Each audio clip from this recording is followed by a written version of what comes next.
Hello friends, तो आज हम ऑर्गेनिक केमिस्ट्री पढ़ने वाले हैं। यानी ऑर्गेनिक केमिस्ट्री से जो हमेशा जो पूछे जाने वाले जो हर साल जो जैसे क्वेश्चन पूछे जाते हैं वहाँ से भी ऐसे ऑब्जेक्टिव क्वेश्चन जो आपको लाए हुए हैं 10 लाए हुए सेलेक्ट करके, यानी समझ सकते हैं 10 नंबर इसी वीडियो से आपको पक्का हो जाने वाली है। जो आपको दीर्घोत्तरीय क्वेश्चन और लघुत्तरीय क्वेश्चन दोनों में पूछे जाते हैं। यानी इंटर परीक्षा 2025 के लिए हम लोग देख रहे हैं जो आपके एग्जाम में 10 क्वेश्चन बताने को निश्चित रूप से 5 क्वेश्चन आपको एग्जाम में लड़ने वाले हैं जो बिहार बोर्ड के लिए है। तो चलिए हम देखना स्टार्ट करते हैं क्या ऑर्गेनिक केमिस्ट्री से 10 सब्जेक्टिव प्रश्न को। तो उससे पहले आप लोग क्या कीजिए कि वीडियो को एक बार लाइक जरूर कर लीजिए। लाइक करके अपने जितने फ्रेंड्स हैं जो क्लास 12th में है उनके पास एक बार शेयर कर लीजिए।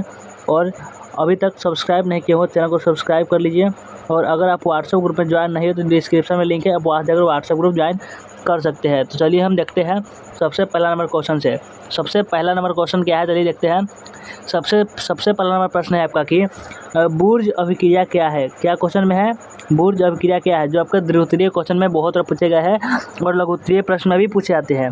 इसको कैसे, इसका इंग्लिश मीडियम वाले स्टूडेंट के लिए है व्हाट इज बुर्ज रिएक्शन।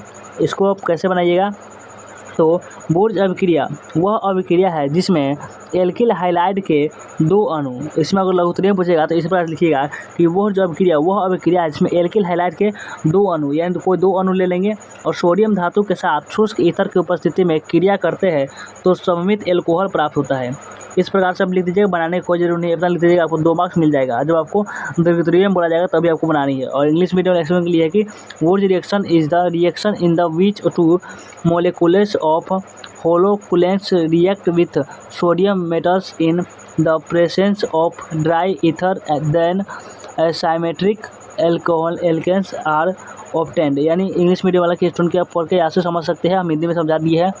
और चलिए अब अगला प्रश्न चलिए अगला प्रश्न पर चलते हैं कि अल्कोहल का 2 नंबर जो प्रश्न है आपका कि अल्कोहल का जलीय विलयन कुचालक क्यों होता है। आपको प्रश्न में पूछे जा सकते हैं एग्जाम में कि अल्कोहल का जो जलीय विलयन होता है, अल्कोहल का जलीय विलयन कुचालक क्यों होता है। तो यह प्रश्न बहुत बार पूछे गए, इसमें हम लिखे नहीं हुए, इसके बाद यही है कि बहुत बार पूछे गए। इतना है कि आप पूछे भी जा सकते हैं। आपका जो 2025 एग्जाम होने वाली है, इंटर एग्जाम 2025, उसमें यह निश्चित रूप से पूछे जाएंगे। पूरा गारंटी है कि इसमें पूछे ही जाएंगे ये सब क्वेश्चन जो हम लाए हुए हैं सेलेक्ट करके। जो अल्कोहल का जलीय विलयन कुचालक क्यों होता है, तो आंसर में लिखना है आपको, आंसर में लिखकर कि अल्कोहल में सहसंयोजी आबंध पाया जाता है। क्या होता है, अल्कोहल में सहसंयोजी आबंध पाया जाता है जिसके कारण जल में डालने पर कोई भी आयन नहीं बनता। जिसके कारण क्या होगा, जब जल में डालेंगे तो कोई भी आयन नहीं बनेगा, जिसके कारण अल्कोहल का जलीय विलयन कुचालक होता है। इसके कारण अल्कोहल का क्या होता है, जलीय विलयन कुचालक हो जाता है, क्योंकि अल्कोहल में तो कोई आयन नहीं पाया जाता है, इसलिए क्या होता है उसका कुचालक उसका हो जाता है। समझ गया कि अल्कोहल का जलीय विलयन कुचालक क्यों होता है, तो अल्कोहल में सहसंयोजी आबंध पाया जाता है जिसके कारण जल में डालने पर कोई आयन, जिसके कारण उसमें सहसंयोजी आबंध पाया जाता है जिसके कारण जल में डालने पर कोई भी आयन नहीं बनेगा, जिसके कारण अल्कोहल का जलीय विलयन कुचालक होता है। समझ गया, क्योंकि अल्कोहल में कोई आयन ही नहीं पाया जाता है, इसलिए अल्कोहल का जलीय विलयन कुचालक होता है। इंग्लिश मीडियम वाला स्टूडेंट यहाँ से पढ़कर समझ सकते हैं, हम हिंदी में समझा दिए हुए कि why is aqueous solution of alcohol of bad conductor. तो समझ सकते हैं आप अपने से पढ़कर। तो चलिए अब 3 नंबर जो प्रश्न है, 3 नंबर प्रश्न है कि उपसंयोजन यौगिकों के अनुप्रयोग बताएं। उपसंयोजक यौगिकों के अनुप्रयोग बताएं। तो ये लिखा इस पर लिखिएगा कि उपसंयोजक यौगिकों के जो अनुप्रयोग यानी उपयोग बताना है आपको। ये भी आपके बोर्ड एग्जाम में लगभग 2 से 3 बार ये पूछे गए हुए हैं। तो इसको भी आप याद कर लीजिएगा। क्या कीजिएगा, इसको भी आप याद कर लीजिएगा, ये भी आपको बहुत बार पूछे गए हुए हैं। तो इसमें था कि उपसंयोजन यौगिकों के उपयोग लिखना है, तो इस प्रकार लिखा कि उपसंयोजक यौगिकों के उपयोग निम्नलिखित है। और सबसे पहला नंबर लिखना स्टार्ट करिएगा कि औषध रसायन में उपसंयोजन यौगिकों का उपयोग किया जाता है। जो अभी औषधि रसायन जो होगा उसमें उपसंयोजन यौगिकों का उपयोग किया जाता है। और 2 में लिखना है कि धातुओं के निष्कर्षण में उपसंयोजन यौगिक का प्रयोग किया जाता है। और जो भी धातुओं के जो निष्कर्षण किया जाएगा उसमें भी उपसंयोजन यौगिकों का प्रयोग किया जाता है। आप 2 से 3 लिख दीजिएगा, आपको 2 मार्क्स तो फिक्स है कि मिल ही जाएगा। और 3 नंबर में लिखिएगा कि जल की कठोरता दूर करने में उपसंयोजन यौगिक का हम प्रयोग कर सकते हैं। और 4 में विश्लेषणात्मक रसायन में हम उपसंयोजन यौगिक का प्रयोग करते हैं। और 5 नंबर में लिखिएगा कि उत्प्रेरक के रूप में भी प्रयोग किए जाते हैं। उत्प्रेरक के रूप में भी उपसंयोजन यौगिक का प्रयोग किए जाते हैं। ये आपका हो गया 3 नंबर प्रश्न का राइट आंसर। ये आपका हो जाएगा, पास लिख दीजिएगा। आपको दीर्घ उत्तरीय प्रश्न में पूछेगा तो भी आप बना दीजिएगा तो आपको मिल जाएगा।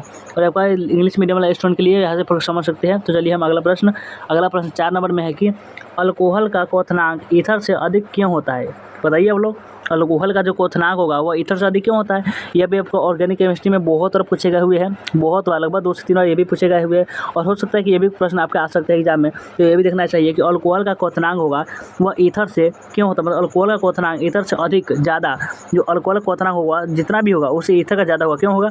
तो अल्कोहल में मौजूद इंटरमॉलिक्यूलर हाइड्रोजन बॉन्ड के कारण, जो भी अल्कोहल में जो मौजूद इंटरमॉलिक्यूलर हाइड्रोजन जो बॉन्ड होता है उसके कारण इसका क्वथनांक अधिक होता है, क्योंकि इन बॉन्ड को तोड़ने के लिए बड़ी मात्रा में ऊर्जा की आवश्यकता होती है, क्योंकि इस बॉन्ड को तोड़ने के लिए बहुत अधिक मात्रा में ऊर्जा की आवश्यकता होती है और इसलिए उनके क्वथनांक संबंधित हाइड्रोकार्बन की तुलना में ये क्या होते हैं, अधिक होते हैं। समझ गए कि अल्कोहल का क्वथनांक ईथर से अधिक क्यों होता है? तो अल्कोहल में मौजूद इंट्रामॉलिक्यूलर हाइड्रोजन बॉन्ड के कारण इनका क्वथनांक अधिक होता है, क्योंकि इस बॉन्ड को तोड़ने के लिए बड़ी मात्रा में सबसे ज़्यादा ऊर्जा की आवश्यकता होती है और उनके क्वथनांक संबंधित हाइड्रोकार्बन की तुलना में ये अधिक होते हैं। तो समझिए।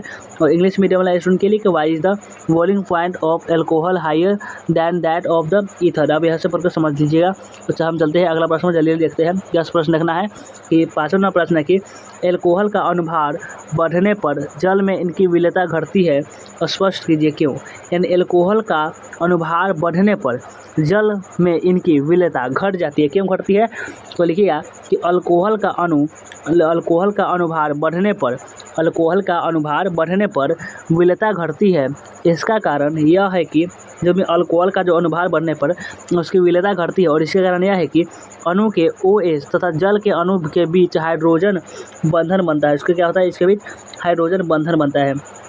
और इंग्लिश मीडियम वाले के लिए लिखिएगा कि as the molecular weight of alcohol increase their solubility in water decrease explain why. इसलिए लीजिएगा, आपको यहाँ से इतना लिख दीजिएगा, आपको एक कॉपी नोट कर सकते हैं और आपको जितना नंबर का क्वेश्चन होता है आपको मिल जाएगा अंक।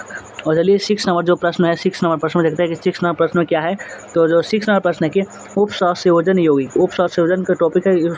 उपसंयोजक यौगिक क्या होता है इसका परिभाषा पूछा जा सकता है। तो लिखिएगा इस प्रकार से, उत्तर लिखकर और लिखना प्रारंभ करिएगा कि वह यौगिक जो ठोस एवं विलयन दोनों अवस्थाओं में अस्थायी होते हैं, वह यौगिक जो ठोस एवं विलयन दोनों अवस्थाओं में अस्थायी होते हैं एवं यह जल में अपने अवयवी आयनों में वियोजित नहीं होते हैं तथा इन यौगिकों के गुण इनके अवयवी आयनों के पूर्ण रूप से भिन्न होते हैं। इस प्रकार के यौगिक को उपसंयोजन यौगिक कहा जाता है। क्या कहते हैं? इस प्रकार के यौगिक को उपसंयोजन यौगिक कहा जाता है। यानी वह यौगिक जो ठोस एवं विलयन दोनों अवस्थाओं में अस्थायी होते हैं, यानी एक जगह होते हैं और यह जल एवं अपने अवयवी आयनों में वियोजित नहीं होते तथा इन यौगिकों के गुण इनके अवयवी आयनों से पूर्ण रूप से भिन्न होते हैं। इस प्रकार के यौगिकों को उपसंयोजन यौगिक कहते हैं। और यानी चलिए इंग्लिश मीडियम वाला के स्टूडेंट कैसे पढ़ समझ सकते हैं। चलिए हम नेक्स्ट प्रश्न में चलते हैं। 7 नंबर जो प्रश्न है कि हेलो एल्केन्स, ये भी आपको प्रश्न उत्तरीय में ज़्यादा पूछे जाते हैं कि हेलो एल्केन्स क्या है, इसके बारे में। इसको कैसे लिखिएगा? इसको लिखने के लिए उत्तर लिख दिया, लिखना प्रारंभ करिएगा कि एल्केन से हाइड्रोजन परमाणुओं को हैलोजन परमाणुओं द्वारा प्रतिस्थापित, यानी एल्केन से हाइड्रोजन परमाणुओं को हैलोजन परमाणु द्वारा प्रतिस्थापित करने के फलस्वरूप प्राप्त यौगिक को हैलो एल्केन्स कहते हैं। यानी एल्केन हाइड्रोजन परमाणुओं को हैलोजन परमाणुओं द्वारा प्रतिस्थापित करने के फलस्वरूप प्राप्त यौगिक को हैलो एल्केन कहते हैं। इसे हैलोजन व्युत्पन्न अथवा एल्किल हैलाइड भी कहते हैं। हैलो एल्केन एक सजातीय श्रेणी बनाते हैं जिसका सामान्य सूत्र CH2A और X होता है। ये हुआ आपका हैलो एल्केन। तो चलिए हम अगला प्रश्न चलिए नेक्स्ट प्रश्न में चलते हैं। अब आपका 8 नंबर जो प्रश्न है, 8 नंबर प्रश्न है कि हैलो एल्केन्स के उपयोग बताएं। शेष समझिए क्या होता है। अब हैलो एल्केन के उपयोग के क्या होते हैं, चलिए उपयोग देखते हैं। 3 उपयोग हम लाए हुए हैं। लिखिएगा कि हैलो एल्केन का उपयोग जो है निम्नलिखित है, इस प्रकार से लिख सकते हैं।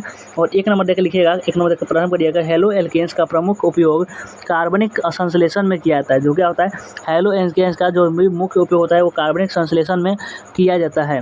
और लिखिएगा 2 नंबर में कि एल्किल क्लोराइड हैलो एल्केन का उपयोग निषेचक के रूप में भी किया जाता है। एल्किल ब्रोमाइड हैलो एल्केन का प्रयोग औषधियाँ बनाने में भी क्या करता है, इसका भी प्रयोग किया जाता है। यानी यूजेज ऑफ हैलो एल्केन्स के बारे में है कि haloalkanes are mainly used in organic synthesis, और इस प्रकार से आप लिख सकते हैं, दोनों यहाँ पर देख सकते हैं। आप इस प्रकार से लिखिएगा, आपको पूरा फुल मार्क्स मिल जाएगा। तो चलिए हम 9 नंबर जो प्रश्न है कि एमिनो अम्ल क्या है। प्रश्न क्या है, एमिनो अम्ल क्या है, यानी व्हाट इज एमिनो एसिड। तो एमिनो अम्ल क्या है, देखिए इंग्लिश में भी हो सकता है, कभी कभी नाम में पूछा जा सकता है, इसलिए आप इंग्लिश में अगर हिंदी मीडियम का स्टूडेंट है फिर भी देख सकते हैं। तो वे भी होगी और सर इस प्रकार से लिखिए कि अगर आपके पूछा जाए एमिनो अम्ल क्या है, तो आंसर लिखनी है कि वे यौगिक जिनके एक अणु में एक या अधिक कार्बोक्सिलिक समूह -COOH तथा एक से अधिक एमिनो समूह -NH2 उपस्थित होता है, तो उस यौगिक को एमिनो अम्ल कहते हैं। एमिनो अम्ल प्रोटीन की आधारभूत इकाई है। अगर एमिनो अम्ल क्या है यह पूछा जाए तो लिखना है कि वे यौगिक जिनके एक अणु में एक या अधिक कार्बोक्सिलिक अम्ल तथा एक या अधिक अमीनो समूह उपस्थित होता है, तो उस यौगिक को एमिनो अम्ल कहते हैं। एमिनो अम्ल प्रोटीन का आधारभूत इकाई है।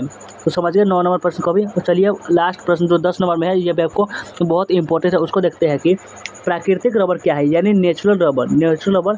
इसको हिंदी में भी दे सकता है कि नेचुरल रबर क्या है। तो लिखना है आपको एक ही तरीके से है, रबर एक प्राकृतिक बहुलक है, इसे विशेष पेड़ से प्राप्त किया जाता है। क्या है, रबर एक प्राकृतिक बहुलक है, इसे विशेष पेड़ से प्राप्त किया जाता है। इसमें प्रास्त का गुण पाया जाता है, इसलिए इसे प्रास्त बहुलक भी कहते हैं। यह रबर प्रकृति में ही पाई जाती है, इसलिए इसे यह रबर जो है प्राकृतिक में पाई जाती है, इसलिए प्राकृतिक रबर यानी नेचुरल रबर कहते हैं इसको। तो ये हुआ 10 नंबर क्वेश्चन। बहुत ही आसान प्रश्न था, लेकिन पूछा जाता है इतना आपको। तो जितना प्रश्न हमने 10 बताया, 10 में 10 आपको याद कर ही लेनी है। आपको याद रहेगा तो ठीक रहेगा, आपको जो भी प्रश्न पूछेगा आप बना सकते हैं। और इंग्लिश मीडियम वाला स्टूडेंट इसको पढ़ के समझ सकते हैं, हिंदी में